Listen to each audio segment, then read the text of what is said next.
Good day, Mom. My name is Anicol Obucario, and today our topic is Chapter 7, which is the Police Customs and Traditions. So, the PNP adopts the generally acceptable customs and traditions based on the desirable practices of the police service. This shall serve as inspiration as the PNP endeavors to attain the goals and objectives. So, the police customs and traditions is makatabang siya sa atong mga kapulisan to guide them o gigamit sabihin ni sila to inspire them to strive for excellence to their work. So, ang sunod is definition of terms. Ang definition of terms is para masabtan nato ang nato lessons and discussions. Pinakauna is customs. Customs, this refers to the established usage or social practices carried on by traditions that have obtained the force of law. So, ang customs is amiyon ilagi na himo yon yaanda na nahimuon, like for example koan yon pag hinlo ng armas adisir sila maghinlo ng armas ilang mga guns is maila gitawag na moment of silence kay para sila magampo anyaon is way yaon siya na mag-guide sila ni Lord how to control or how to use gun. So, yaon paghinlo ng armas, paghinlo ng armas, magampo sila. So, culture na yon sila, yaanda na yon sila. So, for the long time, amo na ganyan ila practices. So, second is traditions. This refers to the bodies of beliefs, stories, and customs effect of an unwritten law.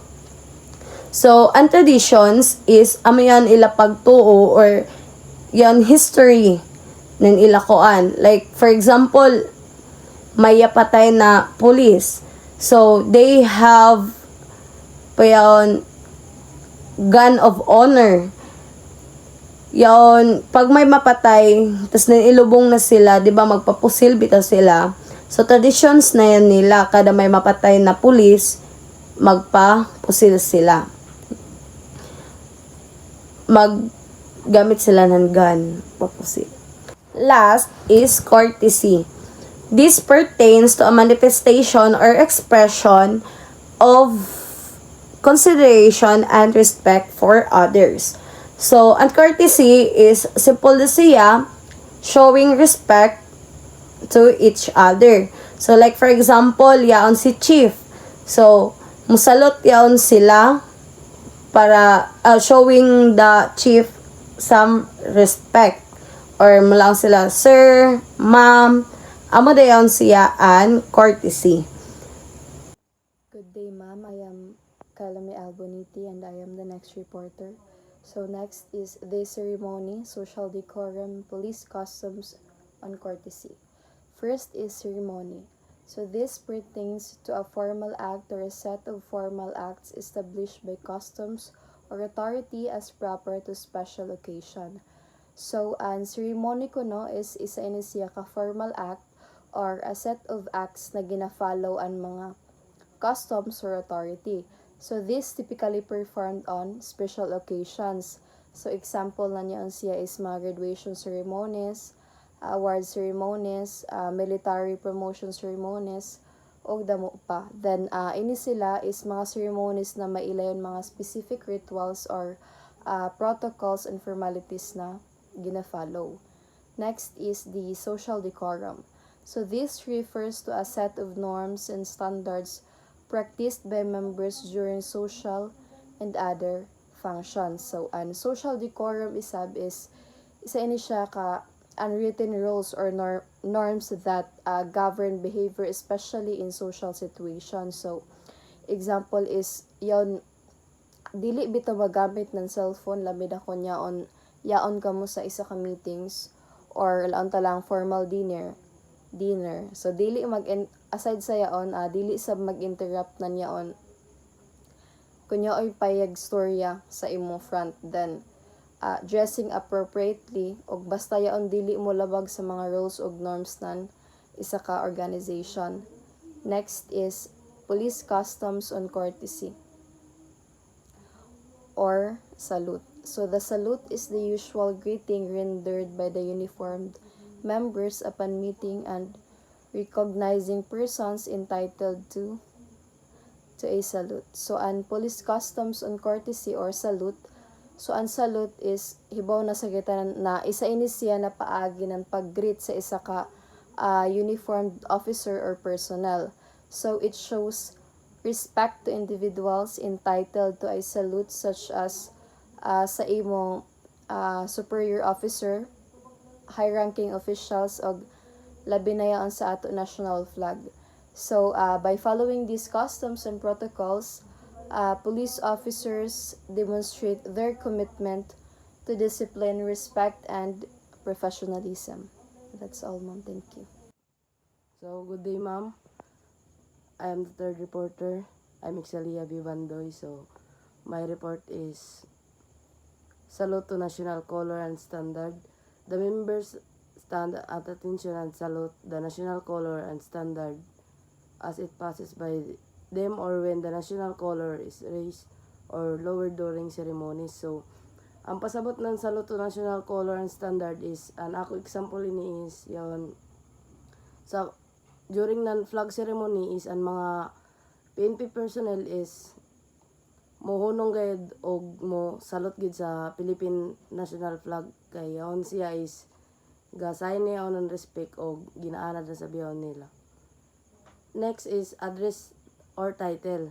The junior in rank addresses senior members who are entitled to salute with the word sir. So ang pasabot ng address or title is yon makikistorya ka sa imo mga seniors na kaiban sa PNP na pag-istorya mo is yon dapat may respect og may word na sir. So next is courtesy calls. The following are the customs and courtesy calls. So ang pasabot ng courtesy calls is para ini siya sa mga newly member ng PNP personnel na ipatawag sila ng mga high rank kay para ma-orient sila kung ano dapat kuan sa ila trabaho.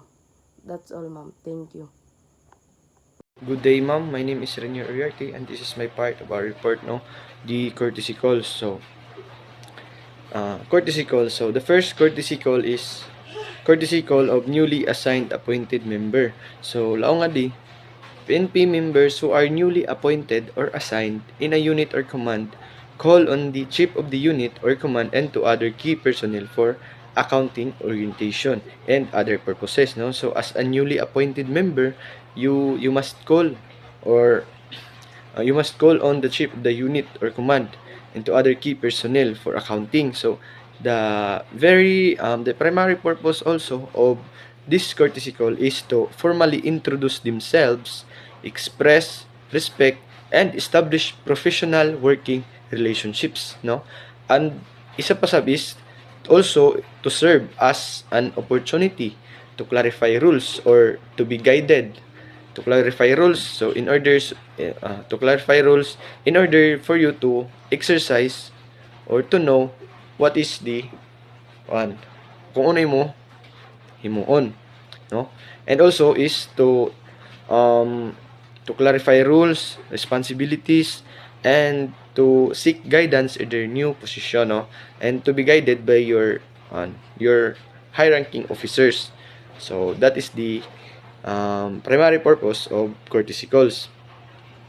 Second is the New Year's call, no? Ang lao nga di sa libro is the PNP members pay a New Year's call on their commanders and or key officials in their respective areas of responsibility.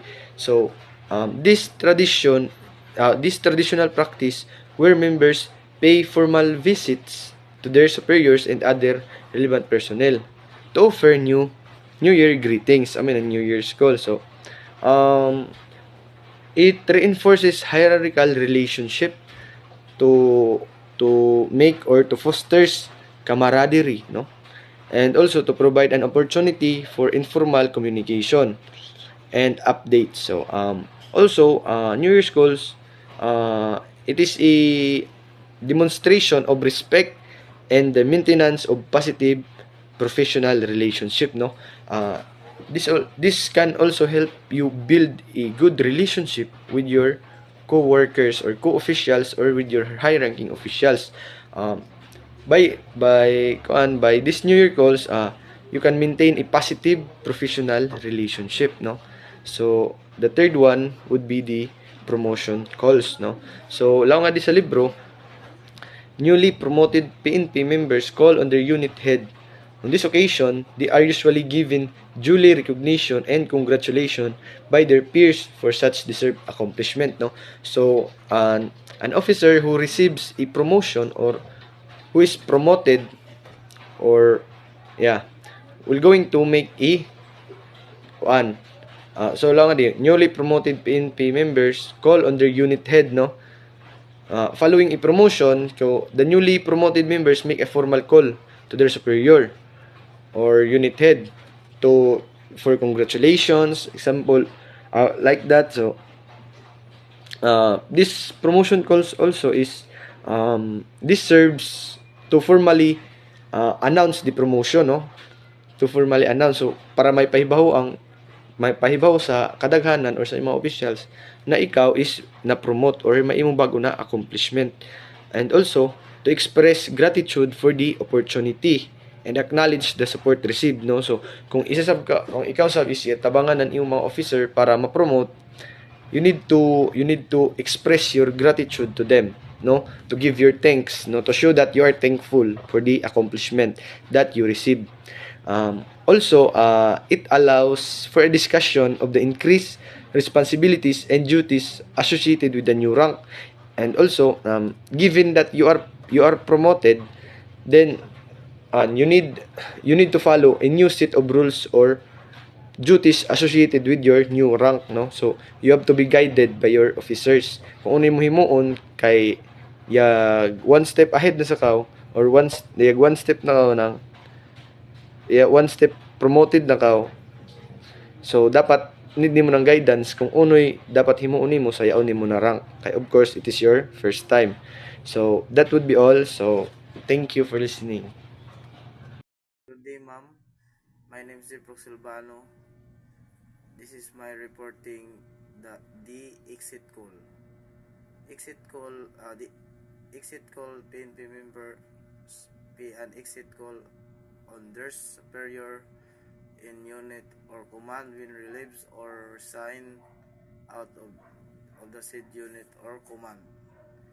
Ang exit call ma'am, formal na gestures na ginabuhat ng mga PNP members kung sila ang mag-transfer sa mag-resign o mag-relieve sila sa ila post para mag-goodbye as a respect.